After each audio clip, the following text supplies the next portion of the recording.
Huwag ka tumakbo! Sino sinisigaw mo? Yung babae mo. Ano ko ibang babae? Hinahawakan ka nga, gustong-gusto mo eh. Nagsiselos ka. Nakakatuwa naman. Binigyan niya ako nito. Sarah, na-inlove ka na rin ba? Ako, oo eh. Kaya lang, may asawa yung gusto ko, kaya alam kong hindi mapapasakin yung lalaking minamahal ko. Sana tuloy-tuloy na ang pagbabago mo. Sana nga totoo mga sinasabi mo. Lala, aminin ko sa'yo. Mula noon hanggang ngayon, ikaw pa rin ang nag-iisang babae para sa akin.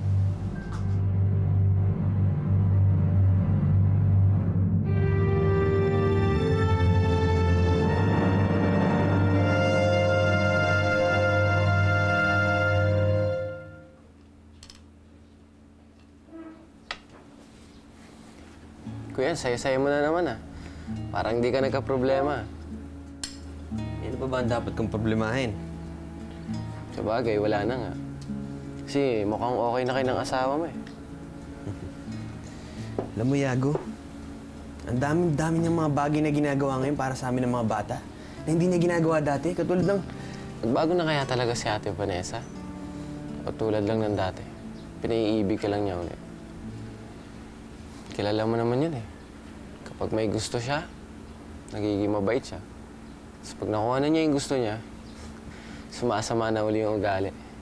Dumi na uli yung tingin niya sa'yo. Kuya, pinapaalalahanan lang kita.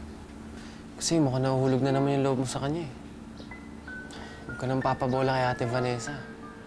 Kasi kung totoo nagbago na siya, dapat naman pa sinoli na niya yung mga alahas. At huwag mong sasabihin na dahil may sira ang utak niya. Kasi wala sa itsura niya, may sakit sa isip. Naartehan ka lang nun. Kaya mag-iingat ka. Check. Talo ka na.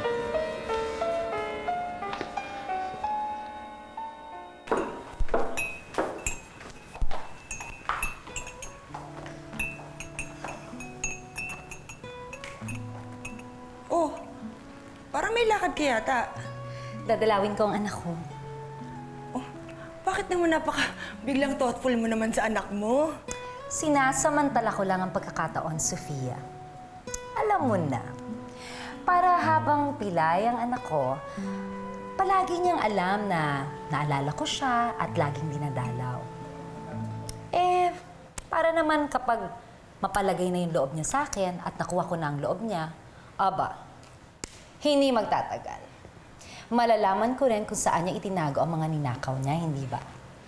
Brilliant, di ba, sister? What do you think? Okay ba? Maganda ba tong regalo ko sa aking anak, sa aking son-in-law? Actually, kulang na lang ng card. Pwede na siyang pang Christmas giveaway. Che? Ito talaga. Andoy! Andoy, pasok na to sa kotse, oh! Ayun, teka. May gwardya. Sandali lang, mama. Sandali, sandali lang, Manong guard! Sandali! Teka, hoy! Sandali lang din! Ano? Wag na, ano ba? Wag na nga. Bumalik na tayo. Umalis na tayo dito. Sige, kinakabahan talaga ako eh. Magtatanong lang naman tayo. At saka kung gusto mo umuwi, kung di mo kaya, mauna ka na. Kaya mo Mauna, isa to. tapos kapag nauna nga ako, magagayad ka naman sa akin. Halika na nga. Sat-sat. Ayun na si guard. Ay, Manong guard. Saglit ako. Pwede mo magtanong? May kilala ho ba kayong Betty? Teka. Betty, halos kasing height ko po. Yung pareho kami ng tangkad halos. Mga taganggan dito ko. Tapos payat yung babae. Matanda siya sa akin ng Oo, nanay na yun eh. Nanay na yun. Tapos, mayaman yun. Pero mataray. Mataray ho. Mataray. Baka kilala nyo? Betty. Betty Carrion. Oo. Si Ma'am Betty, ma'am. Doon po. Sa DD na yun. Kanan ho, kaliwa? Kaliwa, ma'am. Oh, sige ho. Sa dulo. Salamat ho. Paano lang natin? Teka na. O, ayun po siya, ma'am. Ma'am Betty. Hindi ka pwede! Mama! Mama! Mama, sunod! Boss, salamat ah! Mama, tara na! Dali na! Okay. Dahan-dahan. Yan. Eps. Ayan. Sige. Tapusin mo nang nilinis mo. Oh, Ano manang, bagay ba sa akin lang damit na to? Nako, sa totoo lang, senyorita, mas bagay yung iba mong damit. Kasi, minsan hindi ko nakita ang sinuot mo yan. Ngayon ko lang nakita ang sinuot mo eh. Mabuti naman ganun. Hindi siya maalala ni Nicolas sa damit na to. Po? May sinasabi ho kayo? Hindi, ibig ko sabihin, gusto ko nga yung ganito. Simple lang. Mas ako, bagay sa akin, di ba? Opo. Vanessa, okay na itong wheelchair mo. Naka-charge na to. Kung may mga kailangan ka, sabihin mo na sa katulong, ha? Sige, alis na ako. Ah, Nicolas, sandali. Bakit? May kailangan ko ba? Bagay ba sa akin ang damit na to? Gusto mo ba to para sa akin?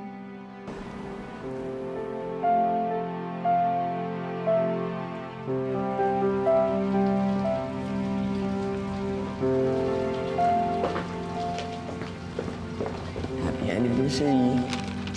Anniversary? Oh, I'm sorry. May 14 nga pala ngayon. Yes, 50th anniversary natin yun. Nakalimutan mo na ba agad? Yun nga eh, 5 taon na tayong kasal. Siguro naman okay lang kung malimutan ko na yon. Hindi ko na kailangan maalala taon-taon, diba? I bought you something kasi nag-preserve ako sa favorite resto mo mamayang gabi. Magdi-dinner tayo. Saan mo?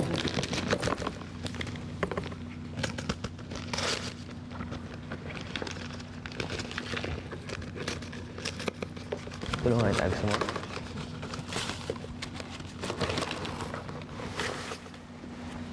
Ganda, no?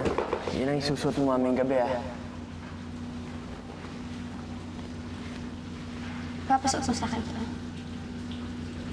Oo, maganda naman, tsaka mas bagay sa'yo simple lang para lumilitaw yung kagandahan mo.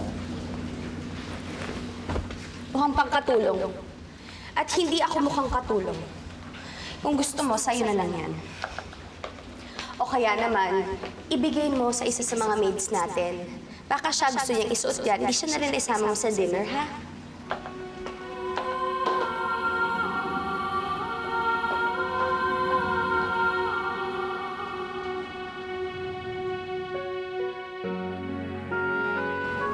Nakita kasi ni Manang Petra sa cabinet. Nagustuhan ko kaya sinuot ko. Ano sa tingin mo? Bagay ba sa akin? Sige, tuloy na ako.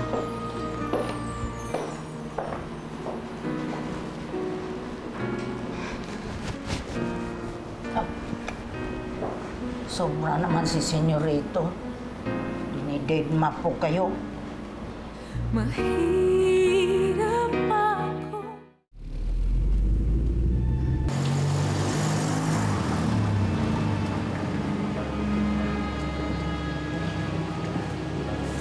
Sandali lang, Mano.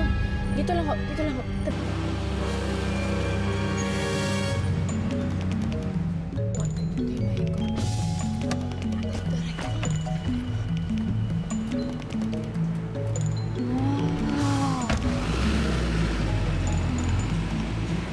Ang bongga ng bahay, Wanshan! Bahay yan ni Sir Nicolas. Ha? Bakit nagpunta dyan ang tsahe mo? Ano ba na si Sir? Hindi ko alam. Ayamin natin. Ako.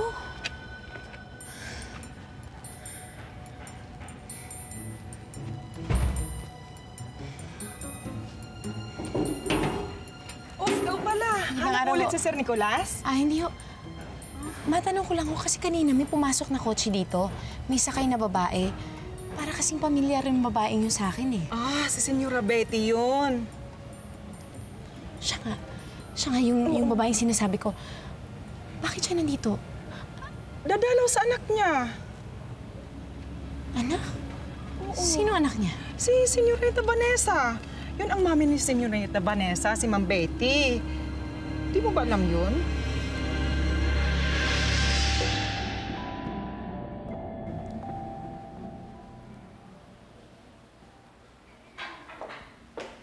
Vanessa, honey! Look what I brought you. Honey, hey, Look what I brought you, honey. Oh, ayan. See? Para sa'yo yan, kainin mo para gumaling ka agad yung pilay mo, ha?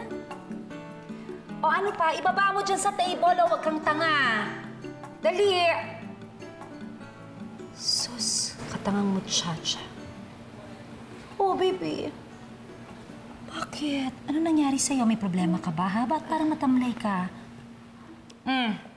Magsabi ka nga sa akin ng totoo. Sinasaktan ka na naman ba ni Nicolas? Naku, hindi po. Mabuti nga po ang pinapakita niya sa akin eh. Hindi niya po ako sinasaktan. Siguro pagod lang ako kaya ang tingin niyo matamlay ako. Mabuti pa ho, siguro umuwi na kayo. Para ho, makapagpahinga na rin ako. Sandali. Alam mo, tama ang kutob ko. Yang boses na yan eh. Alam ko kung kaninong boses yan. Kaboses niya nga. Si Lorna ho ba ang tinutukoy niyo? Lorna? Sinong Lorna? Si Lorna ho, yung trabahador ni Nicolas sa opisina. Ang sabi ko kasi nila kaboses ko daw siya. Siya ho ba ang tinutukoy niyo? Oh, well, never mind. Marami ka naman palang kaboses. Ay, Vanessa, teka nga muna. Ano ba talaga nangyari sa dati mong boses, ha? At saka, kailan mo ba titigilan itong pag-arte mo na nasisiraan ka ng bait, na nasisira ibang isip mo, nababaliw-baliw ka? Ha? Hanggang kailan ba ito? Eh, masyado nang magaling ang pagiging schizo mo. Ha? Pati ang boses mo, consistent. Nag-iba. Aba, anak, sabihan lang kita. Sige ka, kung itutuloy at itutuloy mo yan, eh, baka kesa kaawaan ka, eh, kainisan ka ng asawa mong si Nicolas. Gusto mo ba yon? Anak, paano na ang mga perang mapapakinabangan pa natin sa kanya? Sana isipin mo yon, anak, baby.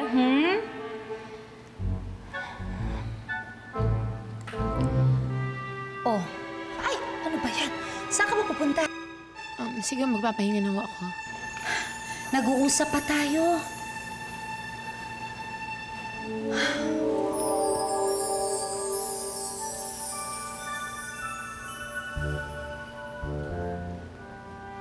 Antipatik ang babae ito. Sige, magdrama ka lang na magdrama, Vanessa.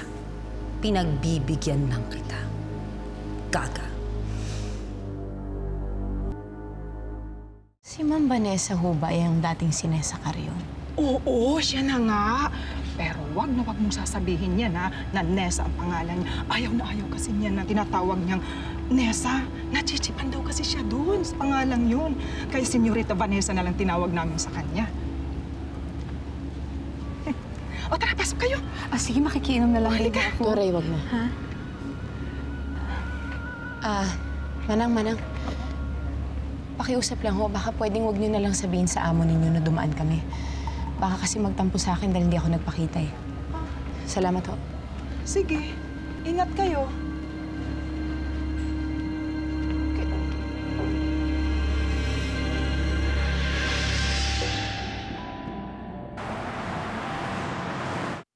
Bakit 2 points lang yun, ah? Kahit napustahan pa rin yung pare. Ay, pasensya ka. Wala akong pera ngayon. Paano yun? Sunod na lang, babawi ako sa'yo. Kailan naman yung pare? Basta sa susunod ng laban. Doon naman. Gusto mo magkastanan ulit tayo? Oo, siyempre. Ay, Perez! 200. Ano, chismisan na naman kayo ng chismisan? Ha? Upo ka nga sa table mo. Ano, kayong dalawa nagte-text kayo dyan. Di ba sinabi ko walang magte-text habang nagtatrabaho? Ano ba naman kayo? Magtrabaho, trabaho. Perez, ano ka ba naman? Ilang beses na kita pinagsasabihan eh. Ginagawa mo pa rin. Ano ba? Sorry, sir. Uy, Minji! Ikaw! Hi, sir. Asan yung GA holding fights na pinapadala ko sa kwarto ko? Kukunin ko sa accounting ngayon. Ngayon? Ngayon pa lang? Eh, di ba kahapon ko pinapadala sa kwarto ko yun? Ngayon na nga po. Ano ka ba naman? Eh, di ba sinabi ko na daling mo sa kwarto ko kahapon? Ano ba kayo? Para kayong mga bata, ha? Na kailangan bantayan para ayusin yung trabaho nyo? Pambihira naman. Ano ba? Parang hindi kayo pinapasweldo na maayos. Sorry, sir. Kala nyo wala akong ginagawa. Ang dami Pinapahirapan yung trabaho ko. Pinapasakit yung ulo ko, ah. Umayos naman kayo, please.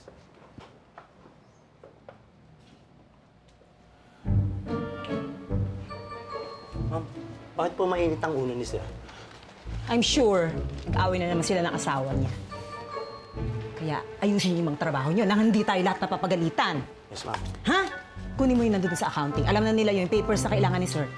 Ha? Bilis na! Aris, bilis! Bakit, ma'am? Nag-away di ba kayo ng mister niya? Wala akong mister. I'm a miss! Sorry po, ma'am. Kamukha ka nga si Vanessa. Pero sa ugali, sa pananamit, pati sa boses, magkaiba kami. Dapat ba ako matuwa? O dapat ako matakot na magkaiba kami? Pero tama ang mami ni Vanessa. Kung makakahalata sila na hindi ako si Vanessa, sigurado paaalisin nila ako dito. Sigurado magagalit din sa akin si Nicolas. Palalayasin niya ako. Kailangan walang makahalata na hindi ako si Vanessa. Pero paano? Paano ko maitatago ang pagkakaiba ko?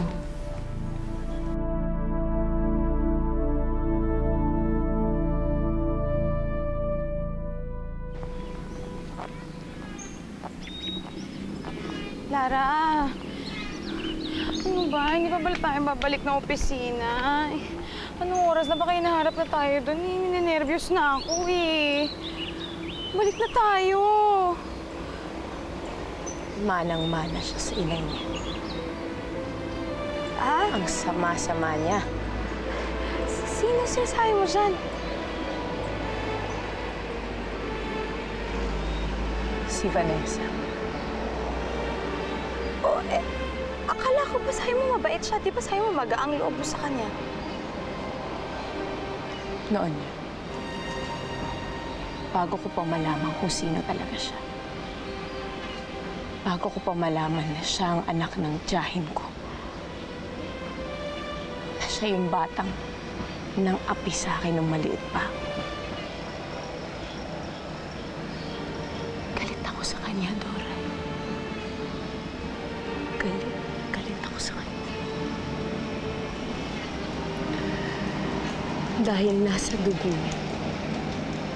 Ang dugo ng mga taong umatay sa mga magulang.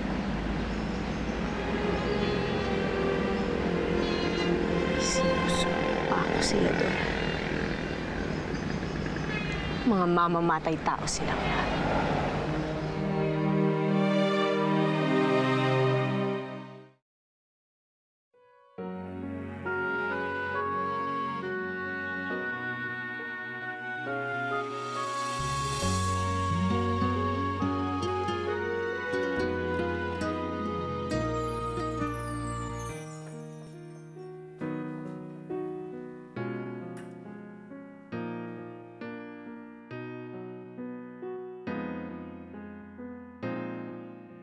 Diyos ko, takot talaga kay Vanessa ang mga anak niya.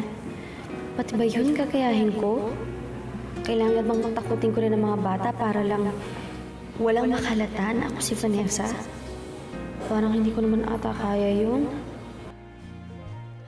Uy! Ay, palaka!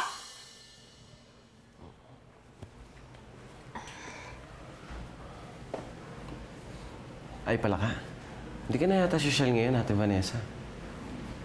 Masyado nang oo yung pagpapaka-humble mo. Hindi bagay sa'yo. Mahirap akong mahalin, kaya ang hanap mo'y siya pa rin. Oh, Betty, kamusta naman ang papunta mo sa anak mo? Ay, nako, Sofia. As usual, nagkairitahan na naman kaming mag-ina. So, hindi ka nakahingi ng pera? Bakit naman ako manghihingi sa kanya ng pera? And besides, hindi naman ako bibigyan noon, ano? Si Vanessa pa ay nagluluka-lukahan ngayon. Hayaan mo na muna siya sa drama niya. Mabobore din yun. Hahanapin din niya ang dating buhay niya noon. Ay, naku, friend. Alam mo, malaki ang problema mo kapag wala kang pera. Diba? papaalisin ka na dito sa bahay mo. O hindi ka pa nakapagbayad ng renta.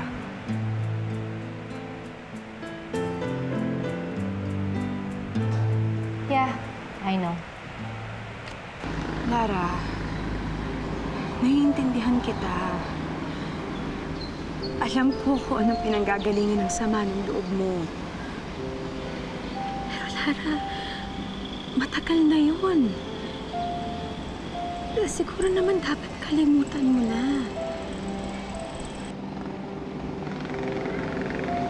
Kalimutan. Doray, kung ikaw lumaki kagaya ko. Sa bahay ng isang taong umampon sa'yo dahil wala ka ng pamilya. Dahil unti-unti nang naubos ang pamilya mo dahil sa mga kawalang hiyaan nila. Hindi madali para sa'yo makalimutan ang mga bagay na ito. Hindi magiging madali sa'yo para magpatawad.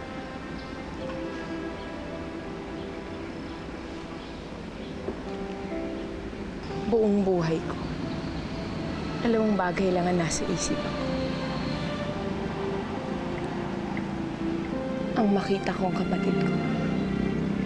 At pangalawang makaganti ako kay Tita Betty. Kung ikaw, habang buhay na, yun lang ang nasa puso't isipan mo, hindi magiging madali para sa iyong makalimot. Hindi magiging madali para sa iyong magpatawad. Kaya huwag mong sabihin sa akin, nakalimutan ko na yun. Dahil kahit kailan, hindi ko makakalimutan ang mga ginawa nila sa akin.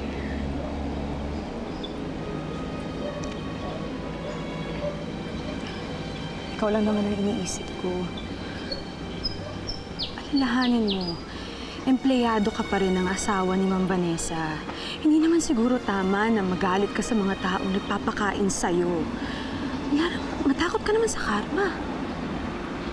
Mas magre-resign na ako, Doray. Ano? Ano sinasabi mo magre-resign? Hoy, Lara, sandali nga. Ikaw na tong nagsabi sa akin na importante sa'yo trabaho. Ngayon, magre-resign ka? Importante nga sa akin ang trabaho ko. Pero ayokong manggaling sa kanila ang kakainin ko. Kaya ngayon mismo, magre-resign ako. Eh, luka-luka ka pala. Ano ka ba? Bumalik ka nga dito!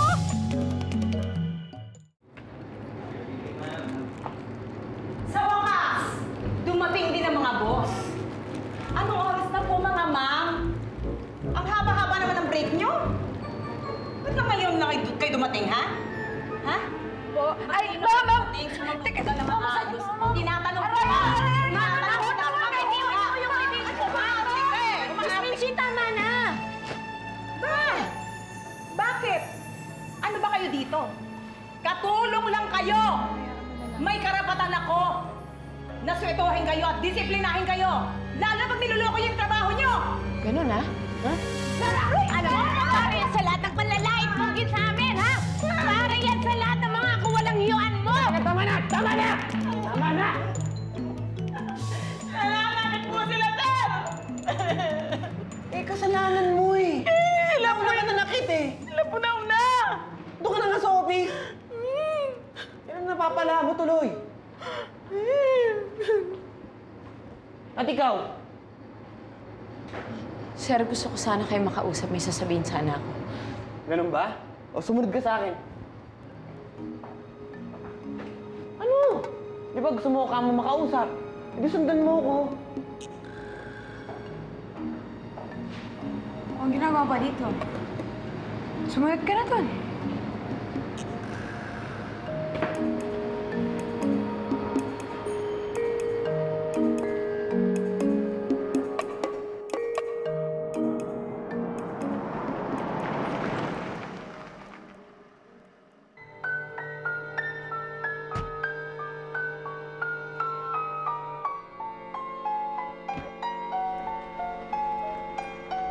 June, i-text na lang kita kapag paalis na kami. Sophia, bilisan mo. Halika na. Teka muna, Betty.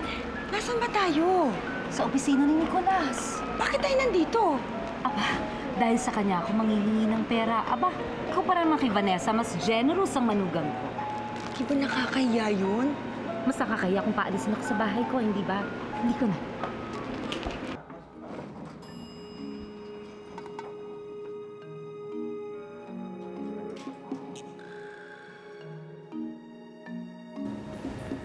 Alam mo, okay lang naman na protektahan mo yung kaibigan mo eh.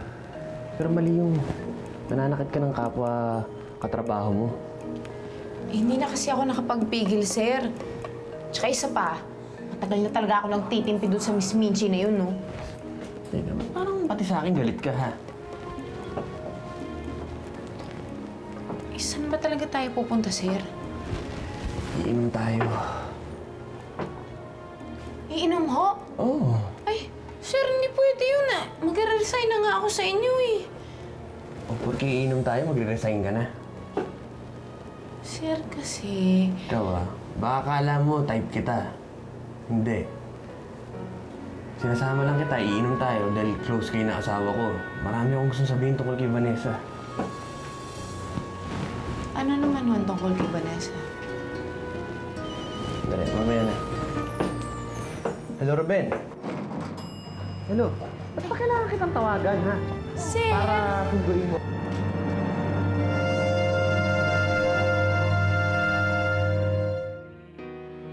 Ano po ba yan? Mga video files ho ng mga pagmamodel nyo, tsaka mga video din ho ng mga party news. Itong kailangan ko. Mapapakinabangan ko to para makilala ko si Vanessa.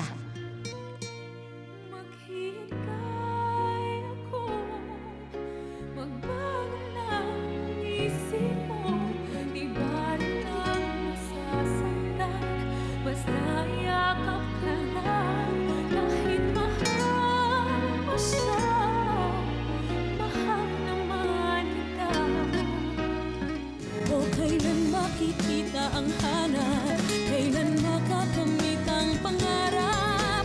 Ikaw ang aking tanging hiling na hindi matupad. San ba nagkamali? Ito ba ang sukli at pag-ibig mo'y mapagkunwari? O kailan makikita ang hanap, kailan makakamit ang pangarap. Ikaw ang aking tanging hiling na hindi matupad. San ba nagkamali? Ito ba ang sukli at pag-ibig mo'y mapagkunwari? San ba nagkamali? Ito ba ang sukli